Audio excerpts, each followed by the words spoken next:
Cold day in Missouri. -6 outside, -22 feel like temperature. Great day to stay in and have a cup of coffee and a hat on your bald head and dig into the Word of God and see what God has to say to us. So today we'll be starting out in Genesis chapter 31. Genesis 31. Continuing on with the story of Jacob and him going back to his relatives and staying with Laban and working 7 years for what was supposed to be Rachel, but he got Leah as his wife, and then he got worked another 7 years, got Rachel. Each of them have multiple kids, and so we see the 12 tribes of Israel coming from Jacob and spreading out, and we see the significance of that. We saw that Levi was born to Leah, and Levi became the priest in the temple. And so we see the tribe of Dan, which was the smallest, and it is a tribe that Jesus ultimately came from. And many of those great rulers and leaders, and Saul came from. And so, anyway, Paul, I think it came from, I'm not sure of that. And anyway, and so we're continuing on with that story. There was a lot of deceit and a lot of trickery in the first few chapters, 30, 31, 29, on both sides. And really, it was Laban who was cheating Jacob, and Jacob came up with came up with a plan and for the herds and the sheep. And if you don't know that, you can go back and look at it here on my video, or just go back and read it. But we're going to continue on in chapter 31. But Jacob soon learned that Laban's sons were grumbling about him. Jacob had robbed our father of everything, they said. He has gained all the wealth at our father's expense, too. And Jacob began to notice a change in Laban's attitude towards him. 3. Then the Lord said to Jacob, return to the land of your fathers and your grandfathers and your relatives there, and I will be with you. 4. So Jacob called Rachel and Leah out of the field where he was watching his flock. 5. He said to them, I have noticed that your father's attitude towards me has changed, but the God of my fathers has been with me. 6. You know how hard I have worked for your father. 7.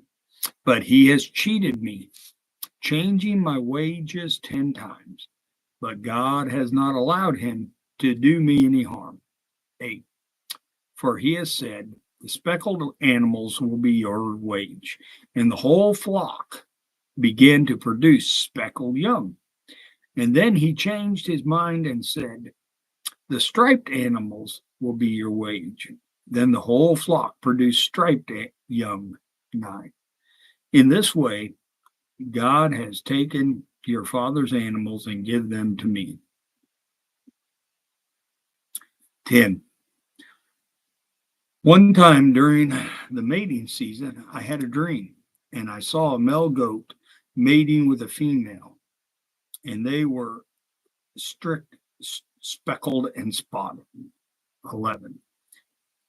Then in my dream, the angel of God said to me, Jacob, and I replied, yes, here I am. 12. The angel said, look up, and you will see that only the streaked and speckled and spotted males are mating with of your flock, for I have seen how Laban has treated you. 13. I am the God who approached you at Bethel. Now, Bethel was the place when he was traveling to go get his wife. He stopped and had an encounter with the living God, or Jesus, actually, at that point in time. And so, referring to that again, the place where you anointed the pillar of stone and made your vow to me. Now get up and leave this country and return to the land of your birth, which, remember, the land of his birth was Canaan, which is going to be the promised land. and future generations.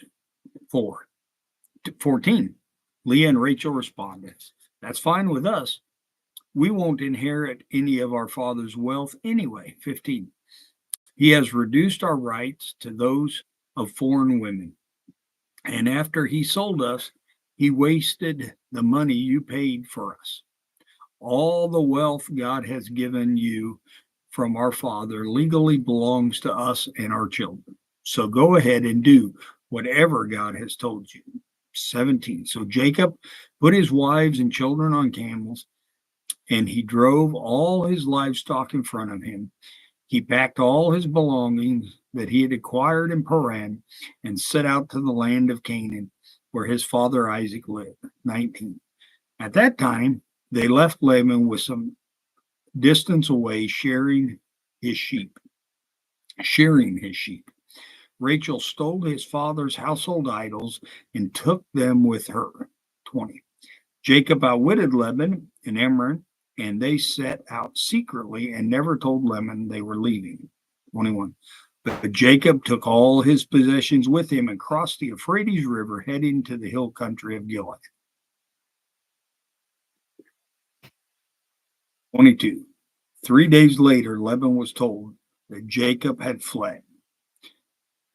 23. He gathered a group of his relatives and set out in hot pursuit. He caught up with Jacob 7 days later in the hill country of God. 24. But the previous night, God had appeared to Laban and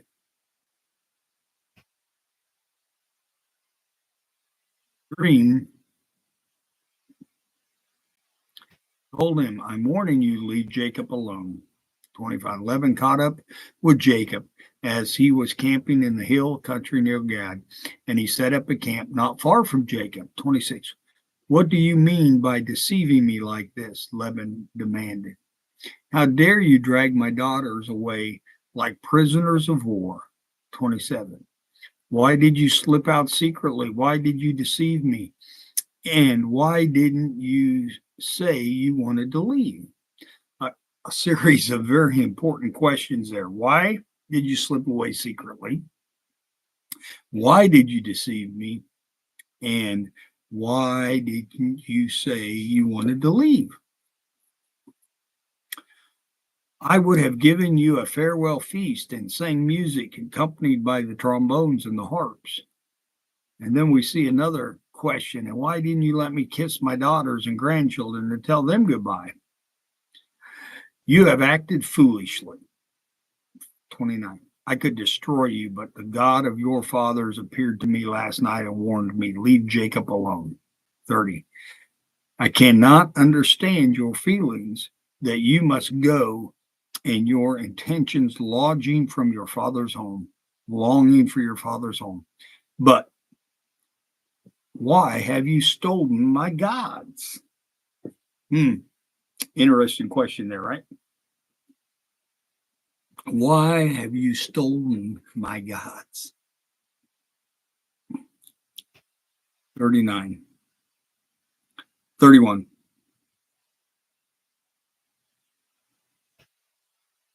"I rushed away because I was afraid," Jacob answered. "I thought you would take my daughters from me by force." 32.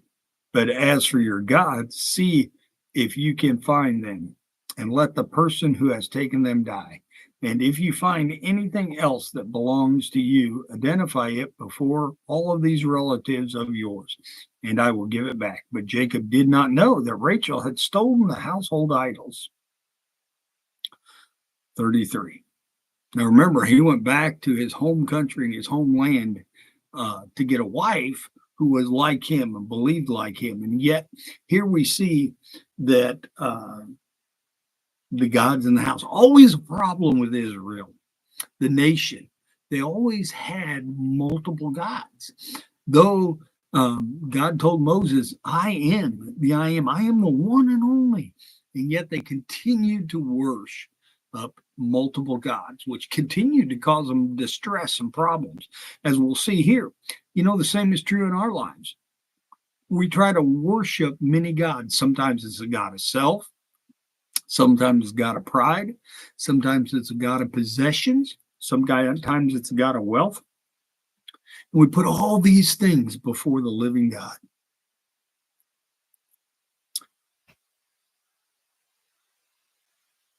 But Jacob did not know Rachel had stolen them. Okay, 33.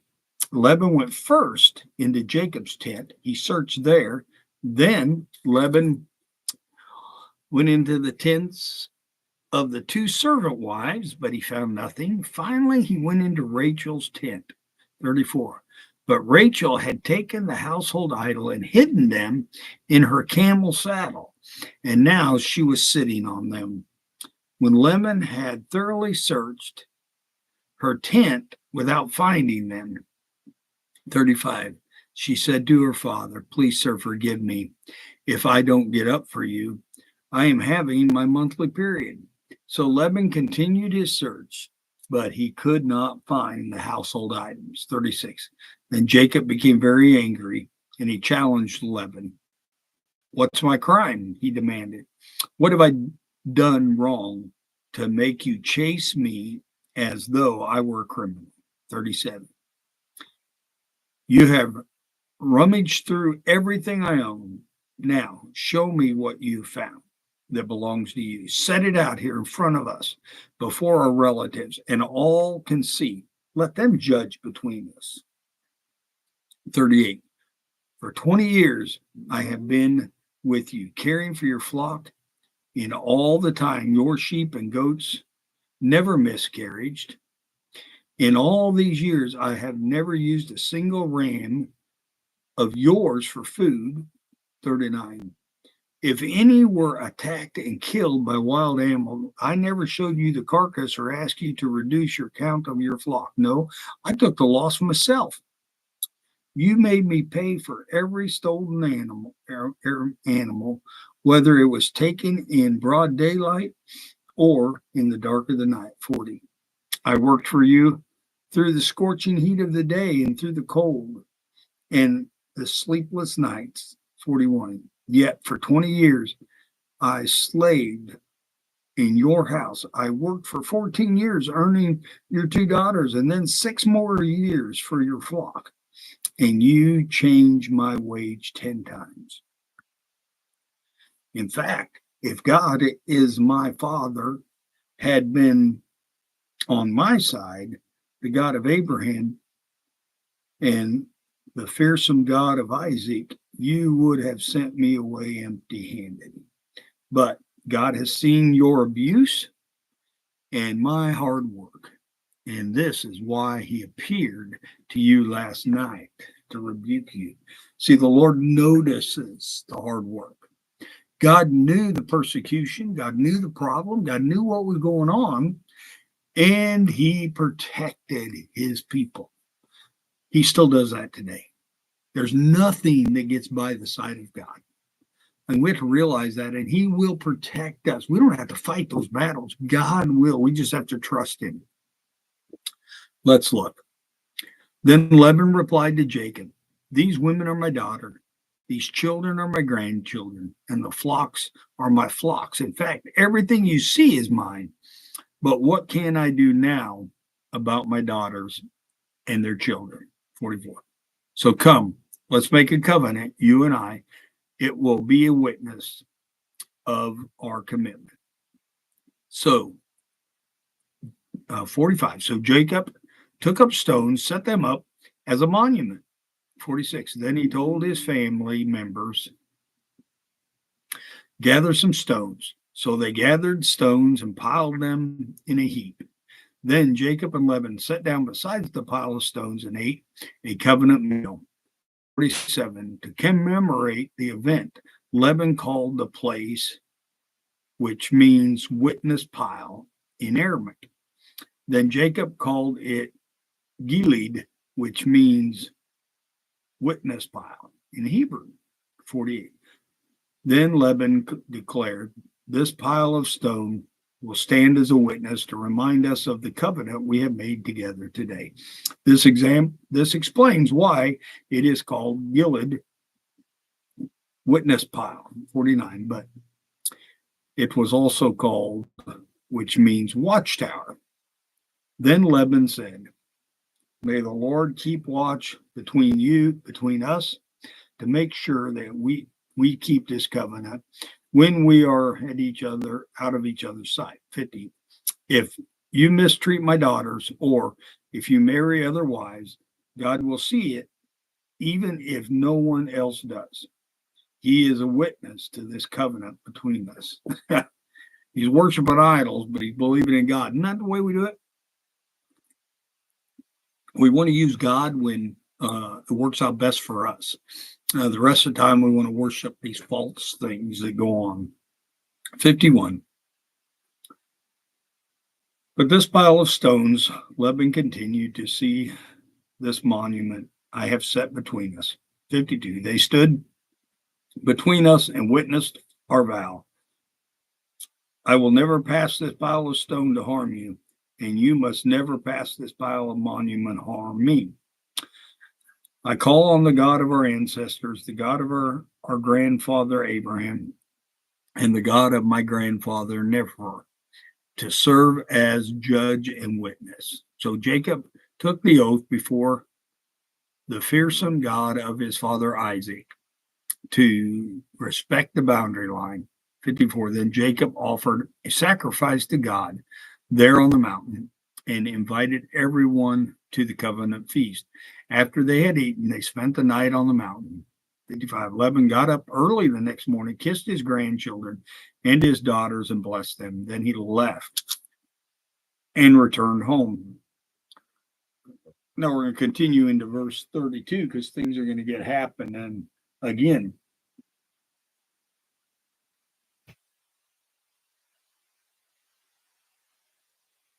Jacob started on his way again. An angel of God came to meet him. 2. When Jacob saw them, he explained, this is God's camp. He named the place Mahanaim. Verse 3. Then Jacob sent a message ahead to him to his brother Esau, who was living in the region of Shur in the land of England, and he told them, give this message to my master Esau. Humbly greetings from your servant Jacob. Until now, I have been living with Uncle Laban, and now I own cattle, donkeys, flocks, and sheep, and goats, and many servants, both men and women. I have sent these messengers to inform my lord of my coming, hoping that he will be friendly towards me. Now remember, his brother here, his twin brother, he left after deceiving his brother. He left on bad terms, where his brother had sworn to kill him. 6. After delivering the message, the messenger returned to Jacob and reported, we met your brother Esau, and he is already on his way to meet you with an army of 400 men. 7. Jacob was terrified at the news, and he divided his household along with his flocks and herds and camels into 2 groups. 8. He thought if Esau met one group and attacked it, perhaps the other can escape. 9. Then Jacob prayed, O God of my grandfather Abraham and the God of my father Isaac, O Lord, you told me return to my own land and to your relatives, and you promised me I will treat you kindly. I am not worthy of all this unfailing love and faithfulness you have shown me, your servant. When I left home and crossed the Jordan River, I owned nothing except a walking stick. Now my household fills 2 large camps. He recognizes that without God, he's nothing. He recognized before God, he was nothing and had nothing. But God took the nothing that he had and blessed him and multiplied him. And because of his faithfulness, because of his servant, because of his promise to Abraham and Isaac, God's hand was upon Jacob and blessed him greatly. Oh Lord, please rescue me from the hand of my brother Esau. In verse 11, I'm afraid that he is coming to attack me along with my wives and children. 12, but you promised me will surely be treated with kindness, and I will multiply your descendants until they become numerous as the sands of the sea, and too many to count. He's praying back scripture, the words of the Lord. And I think that's okay. I think it's okay that we pray back what God says. It does more for us than does God. God knows what he says. Here he says, remember, but God remembered, God knows. But many times it's a reminder of us, which brings us peace and assurance. Wait a minute. God, you said my descendants were going to be as numerous as the sands of the sea. Now, he didn't say that I was going to be. He said my descendants were. And so there should be a little peace there that Esau, the brother, isn't going to wipe them out because of what God had said in the past. And you know how true that is for us and how we need to remember that too. It's what God said in the past is just as true today.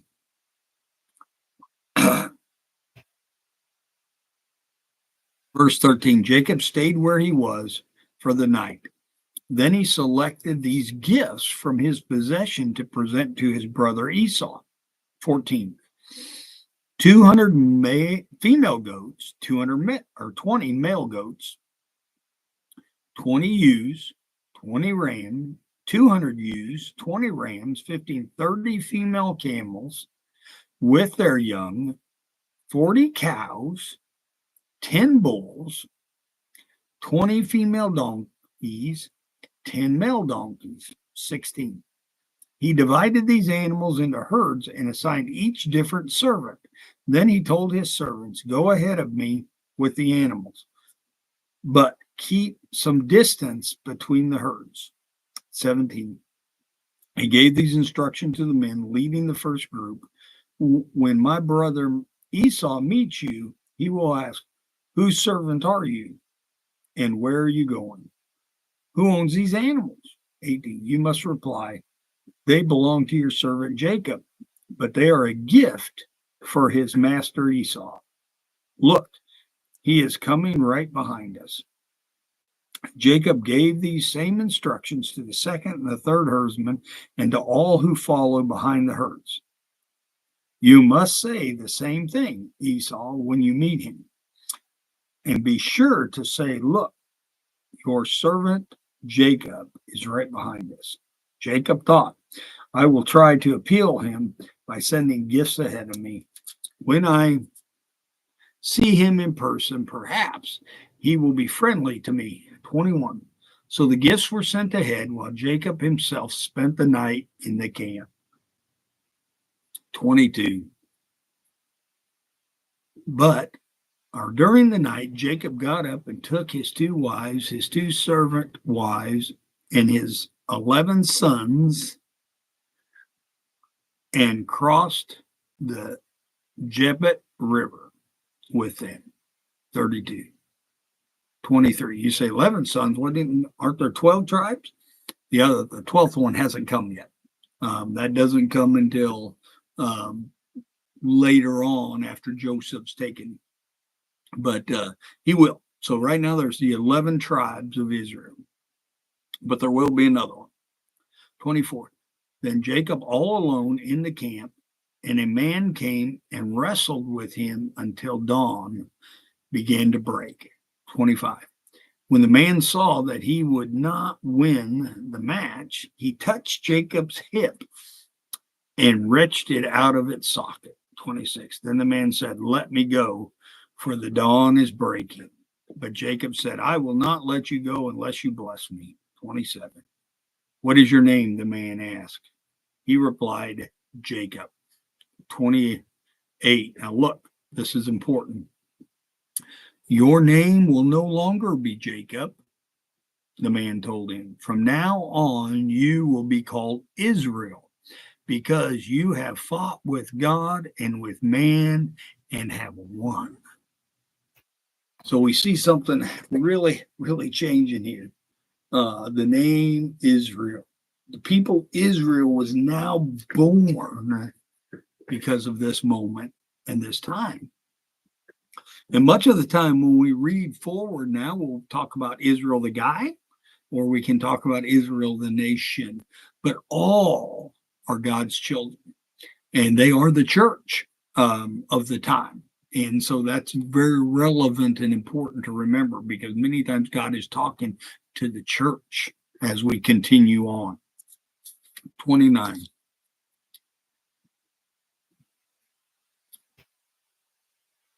Please tell me your name, Jacob said. Why do you want to know my name? The man replied. Then he blessed Jacob there. 30. Jacob named the place Pinkel, which means face of God. For he said, I have seen God face to face, yet my life has been spared. 31. The sun was rising and Jacob left the place, and he was limping because of the injury to his hip. 32. Even today, the people of Israel don't eat the tendon near the hip socket because of what happened that night when the man strained the tendon of Jacob's hip. And we're going to stop there today, and we'll pick up 33 at another day, probably tomorrow. But look at what happens. We see the very important moment where a nation is born. A nation is born because Israel wrestled with God, or most likely it was Jesus, honestly, at that point in time. And so we see that it was a great battle, and oftentimes that's the truth. Oftentimes there's a great battle between sin and God. Great battle between, are we going to give our lives for us and our selfishness, or are we going to give it to God? And how are we going to be? And sometimes there's a consequence to that. And we see that there, but we see that God prevailed, and Israel, Jacob, lived. And because of that, God blessed the world. Praise God for that. But because also a man seek after God. I hope that you seek after God today in all that you do, all that you say, and all the ways you live your life. God bless you. Have a great day.